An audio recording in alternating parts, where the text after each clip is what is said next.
Hey guys, it's Monica at Academic Phoenix Plus, and welcome to the next tutorial on how to make this environment look modern and hip. So far, we have created procedural shaders for the leather, some textures for the wood, we went over glass, and now I think it's time to go a little bit further and add some fur. So I really want to have like a shaggy fur carpet.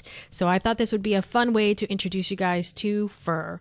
So the first thing I need is geometry. So I'm going to go ahead and create a regular circle and bring it up just a little bit. Let's stretch it out so it's a little bit more of an oval. And let's just focus on this. So far, so good. So at the top here in your workspace, there is a Maya Classic, which we're all fond of. But what's cool is that we actually have what's called an xGen interactive Groom. So this is going to create the attributes are going to be down here. And up here at the top, we have the xGen Groom editor. So with that, we have our geometry selected, and under modeling, you're going to see something that's called generate. And under generate, we can create a interactive groom spline, which is exactly what we want. So let's go ahead and click on that. And right away, we get this interesting looking pieces of geometry sticking out. Let's see what that looks like when we render it. So you can see that it's looking like spikes and it's working, but the reality is that we need a lot more and they definitely need to be smaller. The first thing you'll notice is that in the xGen Interactive Groom Editor, we have a description. And if we open up this little plus sign, you're going to see that we have sculpt. And under that, we have a sculpt layer. We also have scale, and we also have a description base. So we're going to play with a few of these. The first thing we want to do is go to scale. We want to decrease the scale, so it's a little big. The next thing we want to do is go to the description base and let's increase our density. Now be careful because that is a lot. So just kind of keep an eye on how much fur you actually want. So let me get in close and let's see what that looks like. So it's starting to look really nice. There's definitely a lot more fur, but it still needs to be thinner because right now it's looking like cards instead of fur. So what we want to do is go back into our description, and right here we have a width scale. Our width scale is 0.1. Now our scene is actually considered very small. Each of these units is considered a centimeter. So right now this is actually saying that this is 0.1, which is basically 0.1 of a centimeter. So in reality this should be scaled higher, but let's go ahead and make this really thin. So let's do 0.05 and see what that looks like. So you'll notice that the fur is starting to look a lot smaller, which is great, but we definitely need to go a little less than that. So let's do 0.009. Now you're starting to notice that it's looking really, really thin.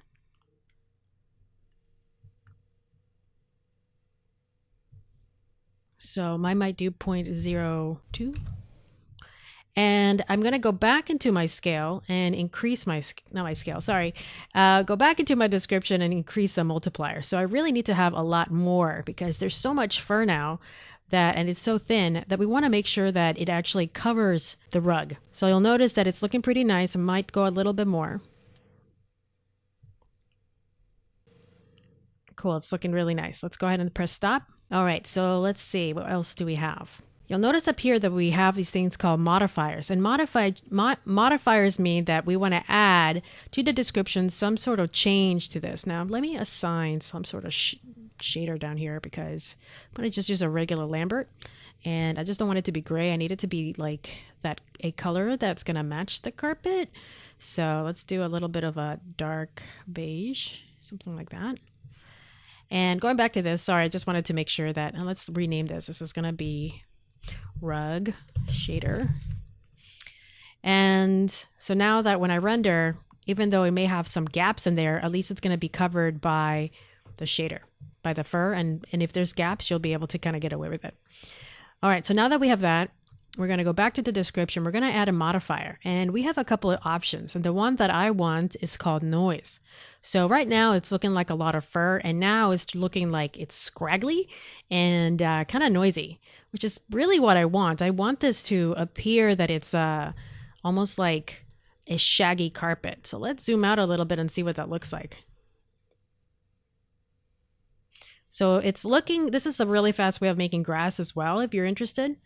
But going down the description, you'll see that we now have noise. So with the noise, we can change the attributes. So if you want it to be a little bit more frequent, if you want the magnitude to be stronger, there's a lot of things you can do with this noise. But in general, it's making this look a little bit more scraggly, which is really what I'm looking for.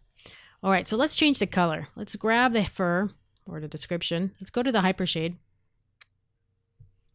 And let's see, we have our glass, our chrome, and then you'll notice that we have this thing called a hair physical. The hair physical is exactly what's assigned to our object. So I'm going to go ahead and minimize that. So if I change the root to, let's say, a red, you'll notice that the root of the rug changes. And if I close that and change the tip color to, let's say, pink, and again, I'm not going to keep these colors, but I'm just showing you basically what this is how it gets controlled. So we can control the color of the base as well as the tip of the piece.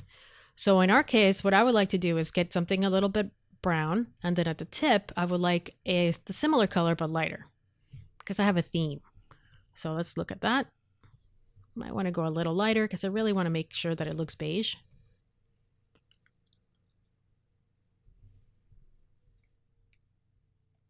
And let me lighten the base too. Cool. Let's go back to the bottom base. Open up the, let's see, where are we? Here's my rug shader. I might need to make it a little lighter. I think I have colors similar to that, so let's do that. Cool, it's still looking really, really tall, which I need to fix. So I'm going to stop this render. I'm going to go into my scale and reduce the scale even further. So it doesn't have to be like, I'm not trying to create a field of grass. I actually just want to make it look like a fancy carpet. All right, let's take a look at the whole scene. I'm going to stop this. I'm going to turn this off. I think I need to grab this object, get it to intersect the ground a little bit. Close my shader network. And let's get a better view. I feel like it needs to be bigger. Let's scale it up. Now, if I scale it up, I might need to add more hair. So just keep that in mind that if I need to go into the description and give myself a little bit more hair, I might have to. So just keep that in mind that the bigger, the more fuzzy it needs.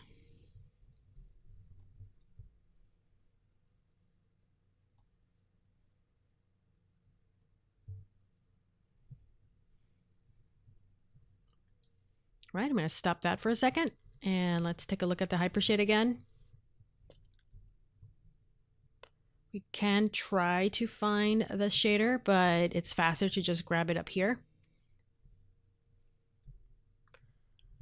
And let's see, we got transparency, we got ambient color, we get incandescence if you want it to glow. We also have highlights. So right now it's white. We have a second highlight. We've got glint. So there's a lot of really, you can make it transmission. So, and there's other options as well. So definitely play around with this. I just wanted to show you the basics, but if you're interested in maybe increasing the ambient color, let me close that and open it up again.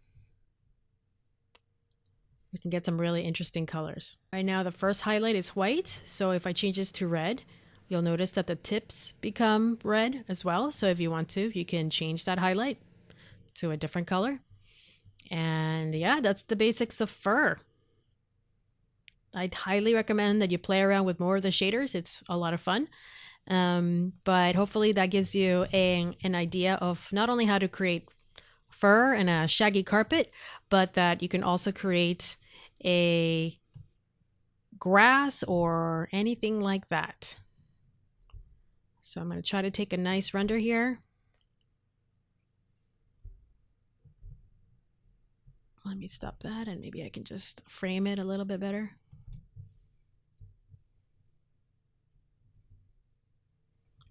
There you go, guys. Let me know what you think. Thank you so much for watching and listening. I really appreciate all the support that you have given me. If you guys want to take a look at academicphoenixplus.com, that's where you will find more tutorials, free ebooks, free trainings and also free downloads. So take a look at academicphoenixplus.com. And also don't forget to like and share this video if you feel like this video is helpful for somebody that is looking to figure out a little bit of that fur. This would be a wonderful tutorial for them. So again, thank you so much for listening. Let me know if you guys have any questions, and I will see you in the next tutorial.